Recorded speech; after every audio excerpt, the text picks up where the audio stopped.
It is officially NFL draft week, and it means it's time to set our draft board, our top 30 non-quarterbacks in the 2024 NFL draft. Get them right now. You are Locked On NFL, your daily NFL podcast. Part of the Locked On Podcast Network, your team every day.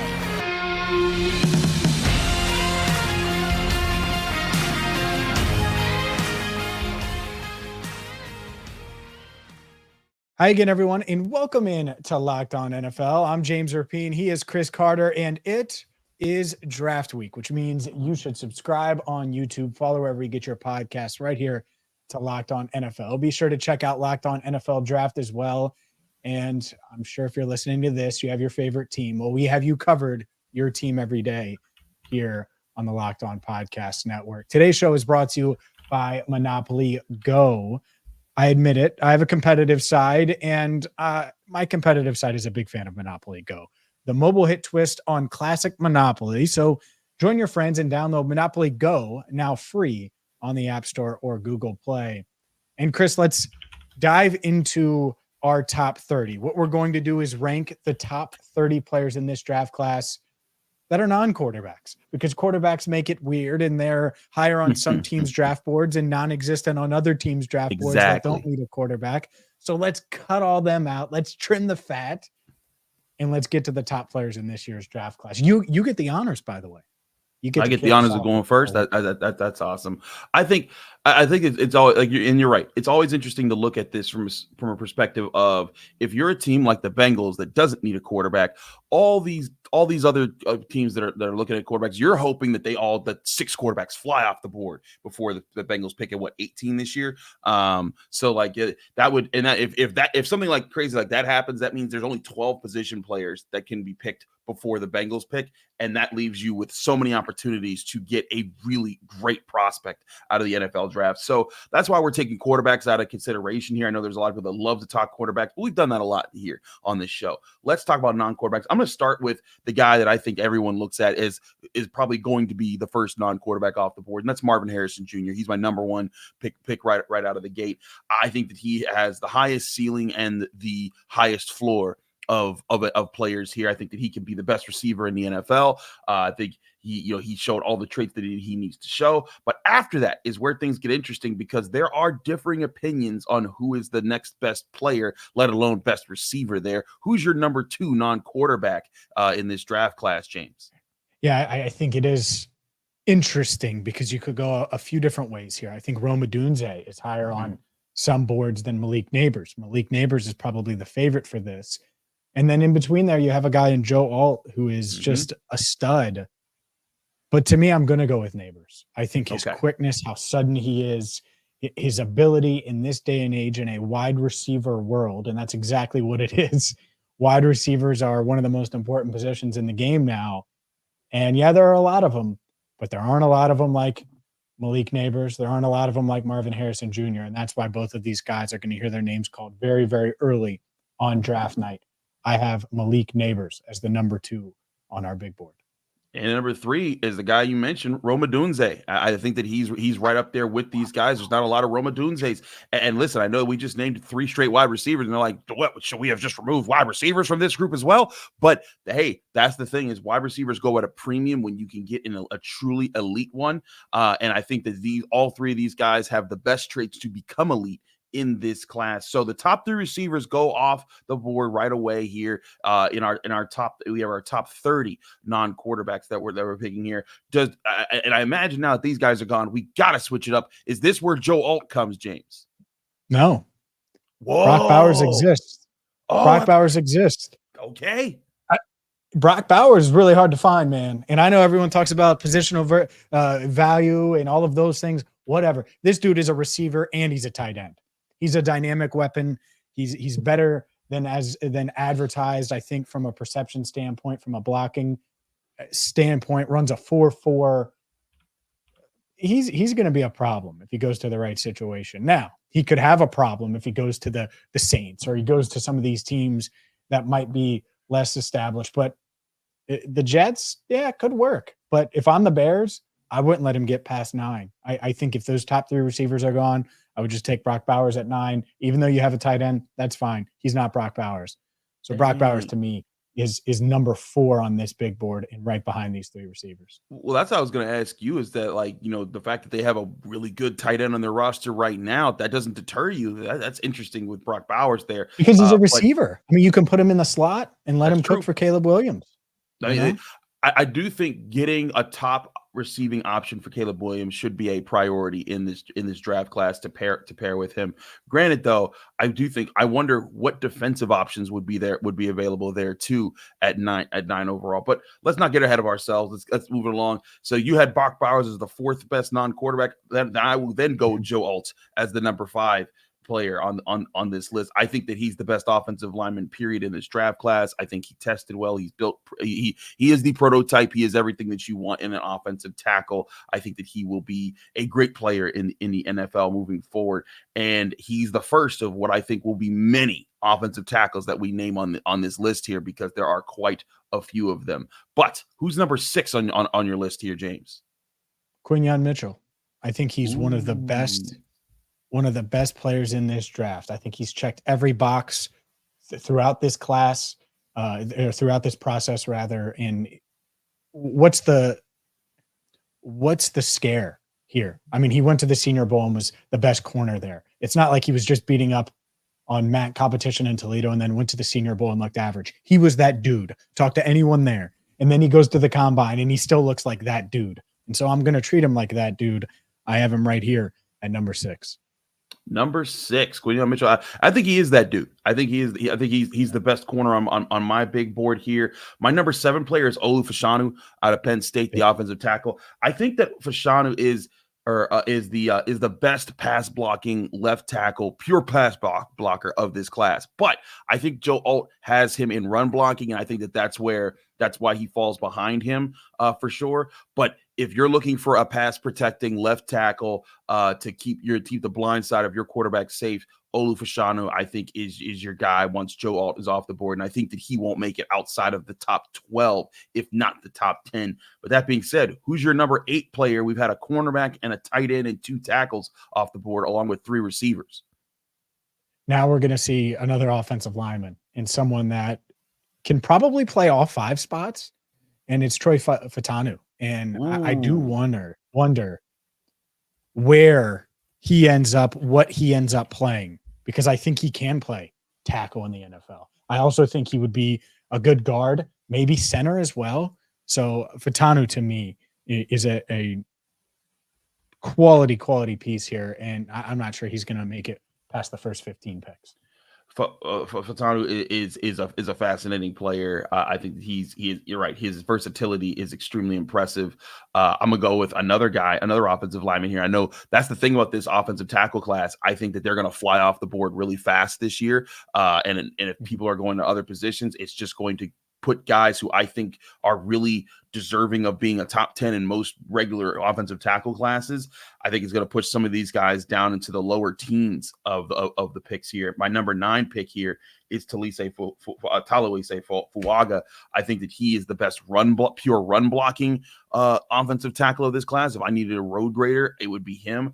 But I think that where he falls behind, he's a little bit shorter, as far as his length than some of the other guys like Fashanu, like Alt.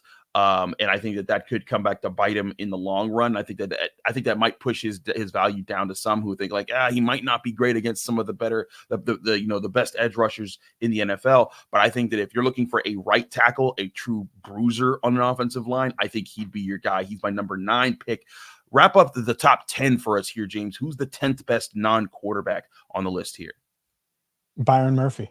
And I'm almost a little surprised that he lasted this long. That look at me holding the baton for the defense. But no, I think top defensive tackle in this class has everything you're looking for, a Pro Bowl ceiling. And so certainly a top 10 non-quarterback. I think he's going to be a disruptor. I think he might be the top defensive player, the first defensive player off the board on Thursday night. And don't be shocked. He's in our top 10 non-quarterbacks. Don't be shocked if he ends up being a top 10 pick. Whoa. On Thursday night. I would not be. I really would not be shocked if that's what happens. But up next, we still have 20 players to rank in our non-quarterback big board. We will continue coming up next. Passion, drive, and patience. The formula for winning championships is also what keeps your ride or die alive.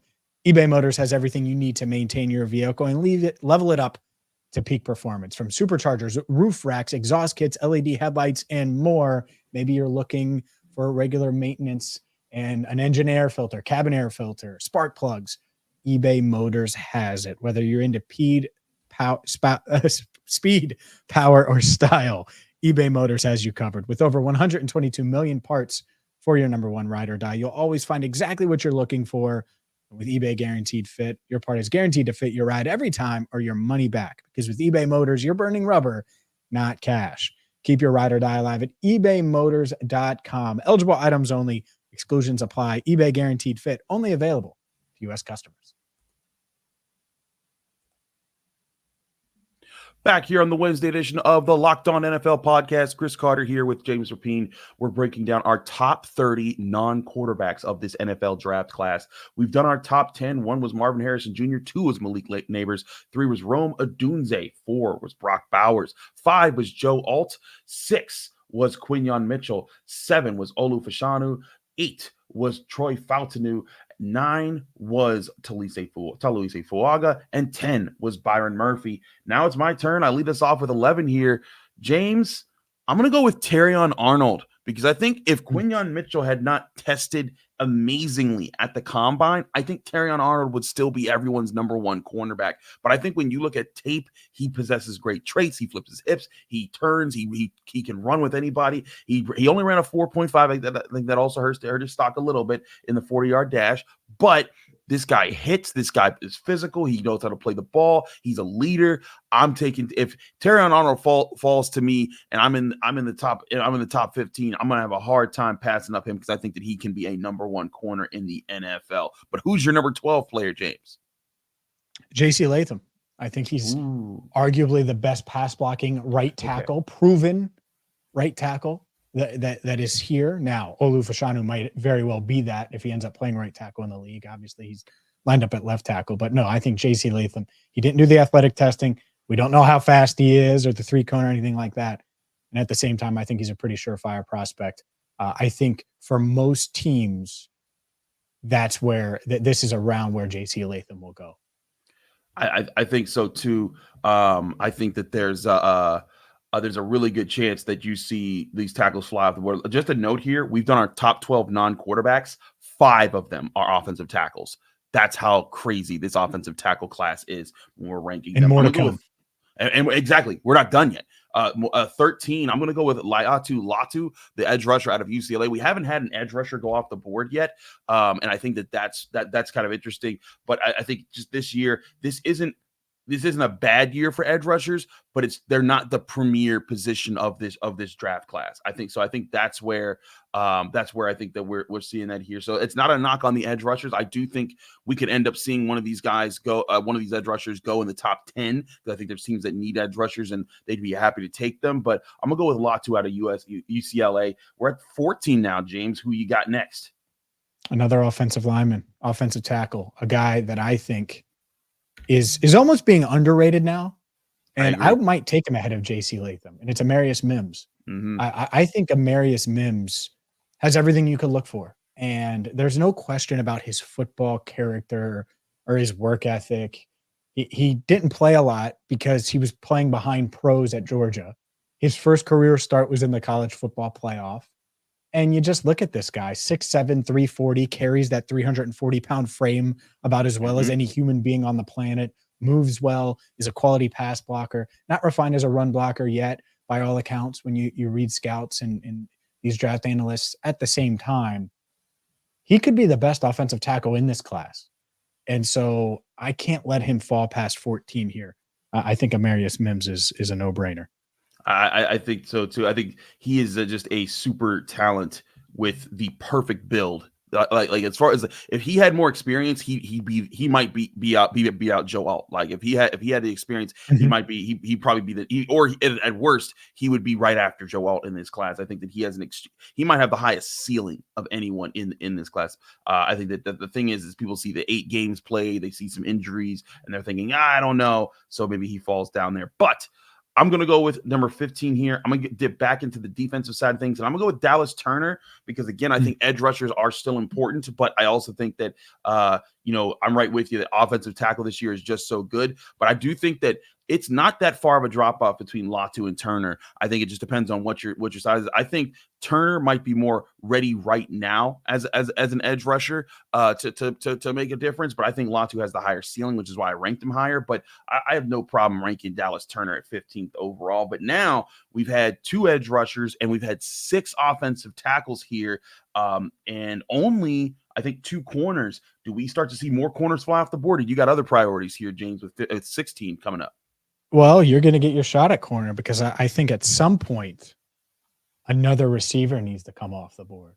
And that's where this is where that happens. I think you look at Brian Thomas Jr. and 6'2", 4.3 speed, ability to high point the ball. Didn't run a ton of routes at LSU. That's fine. He can learn routes in the NFL.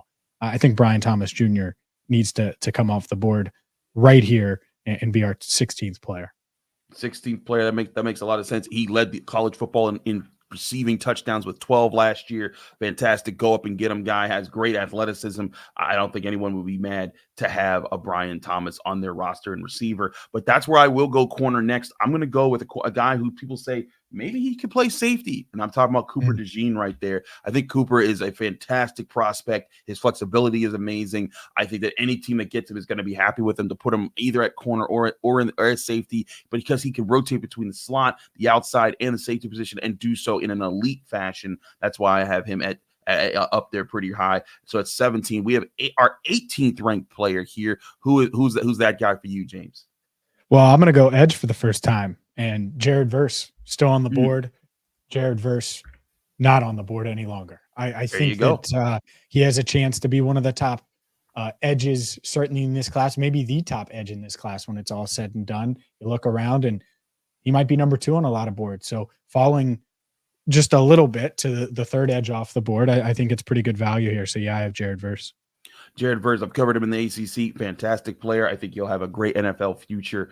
Certainly worth being in the top 20 there. I'm going to go with 19. I'm going to stick on defense, and I'm going to go with Jerzon Newton. I know he's fallen a bit. He didn't have the best combine and the best athleticism scores, but I think that as an interior pass rusher, an interior defender, he is going to be a difference maker. Not the same level that Byron Murphy is. I think Murphy has the better pass rushing traits, but I like Jerzon Newton. I think that anyone that gets him is going to be really excited for the interior of their defensive line. But wrapping up the top 20 here, James, who's your 20th best non-quarterback of this NFL draft class?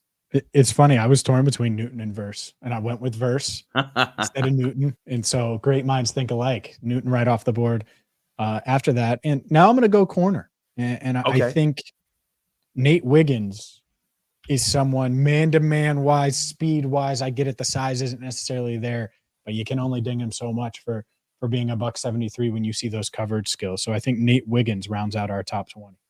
There you have our top 20 there. We are 2/3 of the way through. We're going to finish our top 30 non-quarterbacks list here on the Locked On NFL podcast and our big board leading up to the NFL draft. Chris Carter, James Rapien, stick with us. We'll be right back.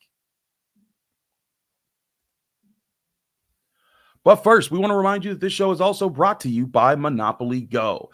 I've been told I'm a competitive person, much like James been told he's a competitive person. We're competitive people. And that all stems back from my nights. When I grew up with my family, we had game nights. We would play all these different games, but we always, the Super Bowl that determined who was the ultimate winner of game night was Monopoly. And whenever I won Monopoly, I felt like I had a championship belt on my shoulder all week when I walked around the house. And now when I play Monopoly Go, I can have a championship belt around my shoulder all week long because I'm playing Monopoly Go. It's the new mobile game that's been downloaded over 150 million times with a new twist on Monopoly where you can play on hundreds of different Monopoly boards in crazy locations. You can even build up your own cities and bring in big money. And the best part, I can still beat my family and friends in game nights or game days because you can play Monopoly Go anytime. Whether I want to charge my friends for iconic Monopoly properties like Boardwalk, or I want to run a heist on their vaults, all of it can be shown on the Monopoly leaderboards. Rise up those leaderboards today by downloading Monopoly Go right to your phone today. Get in the game and join your friends. Download Monopoly Go now for free in the App Store or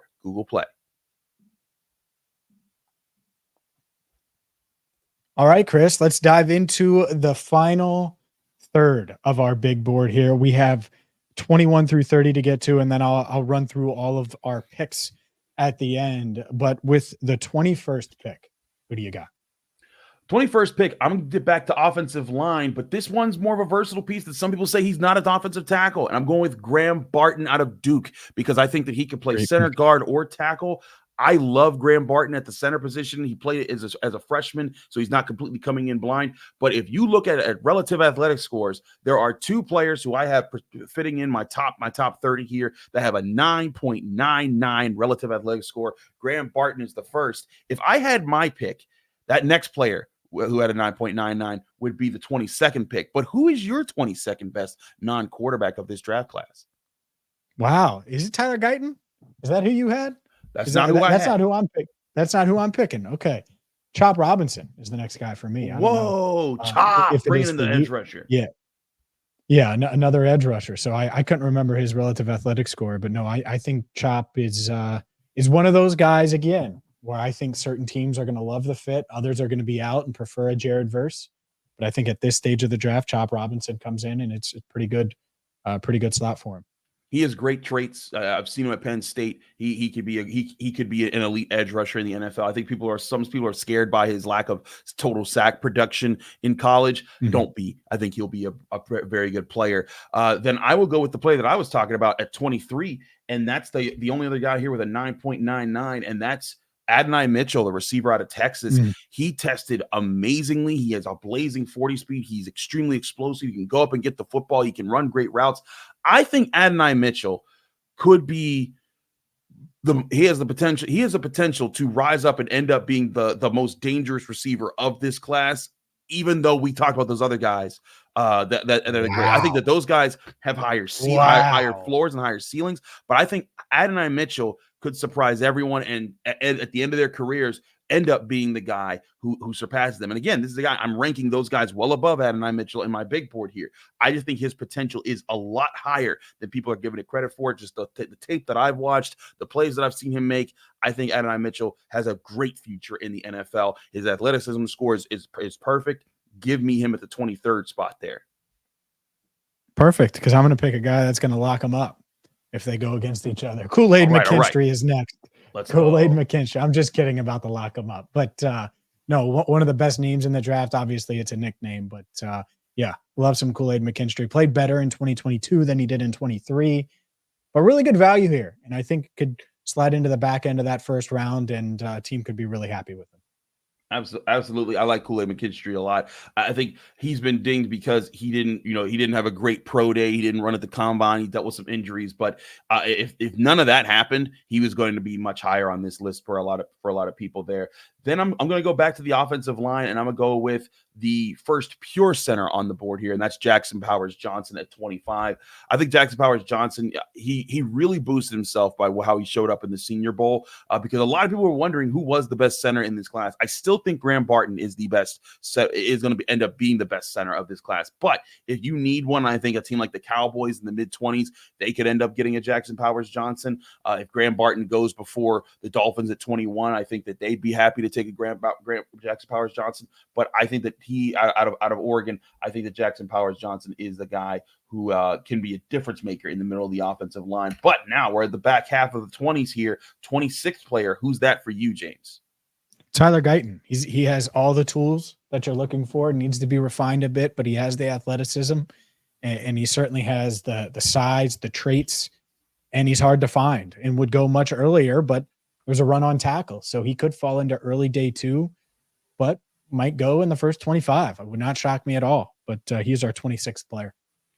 26. Tyler Guyton again. How many tackles is that now? And we'll take out Graham Barton here. We'll take him out of consideration because we're gonna say he's more of a flexible guy. But between Guyton, he's 7. got 7 tackles in the top 30. If we're including Fatanu, 7. I'll include Fatanu because I think that he's a guy that could be that. That's insane. 7 out of the top 26 players in this draft class that aren't quarterbacks are offensive tackles. I think, again, that speaks very highly of why people want to get in front of this class. But even if you don't, you could still end up getting a great player. And who knows? Maybe we're not done picking guys in that range here. But at 27, I'm going to go back to the offensive side of the ball, and I'm going to get Ladd McConkey, the receiver out of Georgia. I think he's a great route runner. I think he's great at getting separation. And I think that if someone picks him to be their guy, I think that he could be a real difference maker as a route runner in the NFL. He's going to get open. He's going to get separation. He's extremely explosive.